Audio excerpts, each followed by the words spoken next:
लीजिए सुनिए मुंशी प्रेमचंद की लिखी कहानी जुर्माना, मेरी यानी समीर गोस्वामी की आवाज में। ऐसा शायद ही कोई महीना जाता कि अला रखी के वेतन से कुछ जुर्माना न कट जाता। कभी कभी तो उसे 6 रुपए के 5 रुपए ही मिलते, लेकिन वो सब कुछ सहकर भी सफाई के दारोगा मुंशी खैरात अली खां के चंगुल में कभी न आती। खां साहब की मातहती में सैकड़ों मेहतरानियां थीं। किसी की भी तलब न कटती, किसी पर जुर्माना न होता, न डांट ही पड़ती। खां साहब नेक नाम थे, दयालु थे, मगर अला रखी उनके हाथों बराबर ताड़ न पाती रहती थी। वो कामचोर नहीं थी, बेअदब नहीं थी, फूहड़ नहीं थी, बदसूरत भी नहीं थी। पहर रात को इस ठंड के दिनों में वो झाड़ू लेकर निकल जाती और 9 बजे तक एक चित्त होकर सड़क पर झाड़ू लगाती रहती। फिर भी उस पर जुर्माना हो जाता। उसका पति हुसैन भी अवसर पाकर उसका काम कर देता, लेकिन अला रखी की किस्मत में जुर्माना देना था। तलब का दिन औरों के लिए हंसने का दिन था, अला रखी के लिए रोने का। उस दिन उसका मन जैसे सूली पर टंगा रहता, न जाने कितने पैसे कट जाएंगे। वो परीक्षा वाले छात्रों की तरह बार बार जुर्माना की रकम का तखमीना करती। उस दिन वो थककर जरा दम लेने बैठ गई थी। उसी वक्त दारोगा जी अपने इक्के पर आ रहे थे। वो कितना कहती रही, हुजूर आली, मैं फिर काम करूंगी, लेकिन उन्होंने एक न सुनी थी। अपनी किताब में उसका नाम नोट कर लिया था। उसके कई दिन बाद फिर ऐसा ही हुआ। वो हलवाई से 1 पैसे के सेवड़े लेकर खा रही थी। उसी वक्त दारोगा न जाने किधर से निकल पड़ा था और फिर उसका नाम लिख लिया गया था। न जाने कहाँ छिपा रहता है। जरा भी सुस्ताने लगे कि भूत की तरह आकर खड़ा हो जाता है। नाम तो उसने 2 ही दिन लिखा था, पर जुर्माना कितना करता है अल्लाह जाने। 8 आने से बढ़कर 1 रुपया न हो जाए। वो सिर झुकाए वेतन लेने जाती और तखमीने से कुछ ज्यादा ही कटा हुआ पाती। कांपते हुए हाथों से रुपए लेकर आंखों में आंसू भरे लौट आती। किससे फरियाद करे? दारोगा के सामने उसकी सुनेगा कौन? आज फिर वही तलब का दिन था। इस महीने में उसकी दूध पीती बच्ची को खांसी और ज्वर आने लगा था। ठंड भी खूब पड़ रही थी। कुछ तो ठंड के मारे और कुछ लड़की के रोने चिल्लाने के कारण उसे रात रात भर जागना पड़ा था। कई दिन काम पर जाने में देर हो गई। दारोगा ने उसका नाम लिख लिया था। अब कि आधे रुपए कट जाएंगे।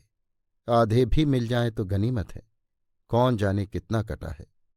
उसने तड़के बच्ची को गोद में उठाया और झाड़ू लेकर सड़क पर जा पहुंची, मगर वो दुष्ट गोद से उतरती ही न थी। उसने बार बार दारोगा के आने की धमकी दी, अभी आता होगा, मुझे भी मारेगा, तेरे भी नाक कान काट लेगा। लेकिन लड़की को अपने नाक कान कटवाना मंजूर था, गोद से उतरना मंजूर न था। आखिर जब वो डराने धमकाने, प्यारने पुचकारने किसी उपाय से न उतरी तो अला रखी ने उसे गोद से उतार दिया और उसे रोती चिल्लाती छोड़कर झाड़ू लगाने लगी। मगर वो अभाग्नि एक जगह बैठकर मन भर रोती भी न थी। अला रखी के पीछे लगी हुई बार बार उसकी साड़ी पकड़कर खींचती, उसकी टांग से लिपट जाती, फिर जमीन पर लौट जाती और एक क्षण में उठकर फिर रोने लगती। उसने झाड़ू तानकर कहा, चुप हो जा, नहीं तो झाड़ू से मारूंगी, जान निकल जाएगी। अभी दारोगा दाढ़ीजार आता होगा। पूरी धमकी मुंह से निकल भी न पाई थी कि दारोगा खैरात अली खां सामने आकर साइकिल से उतर पड़ा। अला रखी का रंग उड़ गया, कलेजा धक धक करने लगा। या मेरे अल्लाह, कहीं इसने सुन ना लिया हो, मेरी आंखें फूट जाए। सामने से आया और मैंने देखा नहीं। कौन जानता था आज पैरगाड़ी पर आ रहा है। रोज तो इक्के पर आता था। नाड़ियों में रक्त का दौड़ना बंद हो गया। झाड़ू हाथ में लिए निस्तब्ध खड़ी रह गई। दारोगा ने डांट कर कहा, काम करने चलती है तो एक पुछिल्ला साथ ले लेती है, इसे घर पर क्यों नहीं छोड़ाई? अला रखी ने कातर स्वर में कहा, इसका जी अच्छा नहीं है हुजूर, घर पर किसके पास छोड़ाती? क्या हुआ है इसको? बुखार आता है हुजूर। और तू इसे यों छोड़कर रुला रही है? मरेगी कि जिएगी? गोद में लिए लिए काम कैसे करूं हुजूर? छुट्टी क्यों नहीं ले लेती? तलब कट जाती है हुजूर, गुजारा कैसे होता? इसे उठा ले और घर जा। हुसैनी लौट कर आए तो इधर झाड़ू लगाने के लिए भेज देना। अला रखी ने लड़की को उठा लिया और चलने को ही। तब दारोगा जी ने पूछा, मुझे गाली क्यों दे रही थी? अला रखी की रही सही जान भी निकल गई। काटो तो लहू नहीं, थर थर कांपती बोली, नहीं हुजूर, मेरी आंखें फूट जाए जो तुमको गाली दी हो। और वो फूट फूट कर रोने लगी। संध्या समय हुसैनी और अला रखी दोनों तलब लेने चले। अला रखी बहुत उदास थी। हुसैनी ने सांत्वना दी, तू इतनी उदास क्यों है? तलब ही ना कटेगी, काटने दे। अब किसे तेरी जान की कसम खाता हूं, एक घूंट दारू या ताड़ी नहीं पीऊंगा। मैं डरती हूं बर्खास्त न कर दे, मेरी जीभ जल जाए कहां से कहां। बर्खास्त करेगा कर दे, उसका अल्लाह भला करे, कहां तक रोएं? तुम मुझे नाहक लिए चलते हो, सबकी सब हंसेंगी। बर्खास्त करेगा तो पूछूंगा नहीं किस इल्जाम पर बर्खास्त करते हो? गाली देते किसने सुना?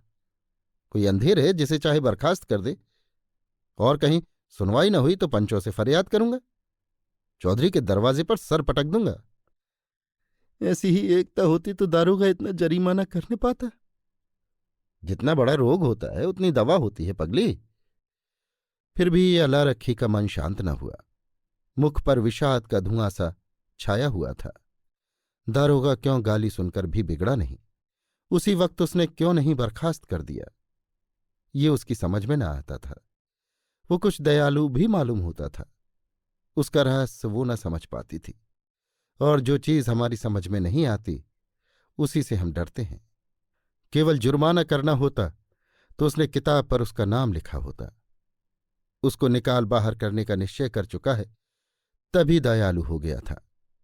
उसने सुना था कि जिन्हें फांसी दी जाती है उन्हें अंत समय खूब पूरी मिठाई खिलाई जाती है। जिससे मिलना चाहें उससे मिलने दिया जाता है। निश्चय बर्खास्त करेगा। म्यूनिसिपैलिटी का दफ्तर आ गया। हजारों मेहतरानियां जमा थीं। रंग बिरंग के कपड़े पहने, बनाव सिंगार किए। पान सिगरेट वाले भी आ गए थे, खोंचे वाले भी। पठानों का एक दल भी अपने असामियों से रुपए वसूली करने आ पहुंचा था। वो दोनों भी जाकर खड़े हो गए। वेतन बंटने लगा। पहले मेहतरानियों का नंबर था। जिसका नाम पुकारा जाता वो लपक कर जाती और अपने रुपए लेकर दारोगा जी को मुफ्त की दुआएं देती हुई चली जाती। चंपा के बाद अल्लाह रखी का नाम बराबर पुकारा जाता था। आज अला रखी का नाम उड़ गया था। चंपा के बाद जहूरन का नाम पुकारा गया, जो अला रखी के नीचे था। अला रखी ने हताश आंखों से हुसैनी को देखा। मेहतरानियां उसे देख देख कर कानाफूसी करने लगी। उसके जी में आया घर चली जाए। ये उपहास नहीं सहा जाता। जमीन फट जाती कि उसमें समा जाती। एक के बाद दूसरा नाम आता गया और अला रखी सामने के वृक्षों की ओर देखती रही। उसे अब इसकी परवाह न थी कि किसका नाम आता है, कौन जाता है, कौन उसकी ओर ताकता है, कौन उस पर हंसता है। सहसा अपना नाम सुनकर वो चौंक पड़ी, धीरे से उठी और नवेली बहू की भांति पग उठाती हुई चली। खजांची ने पूरे 6 रुपये उसके हाथ पर रख दिए। उसे आश्चर्य हुआ, खजांची ने भूल तो नहीं की। इन 3 वर्षों में पूरा वेतन तो कभी मिला नहीं, और अब की तो आधा भी मिले तो बहुत है। वो 1 सेकंड वहां खड़ी रही कि शायद खजांची उससे रुपया वापस मांगे। जब खजांची ने पूछा, अब क्यों खड़ी है, जाती क्यों नहीं, तब वो धीरे से बोली, ये तो पूरे रुपए हैं। खजांची ने चकित होकर उसकी ओर देखा, तो और क्या चाहती है, कम मिले? कुछ जरिमाना नहीं है? नहीं, अब की कुछ जरिमाना नहीं है। अला रखी चली, पर उसका मन प्रसन्न न था। वो पछता रही थी कि दारोगा जी को गाली क्यों दी। अभी आप सुन रहे थे मुंशी प्रेमचंद की लिखी कहानी जुर्माना, मेरी यानी समीर गोस्वामी की आवाज में।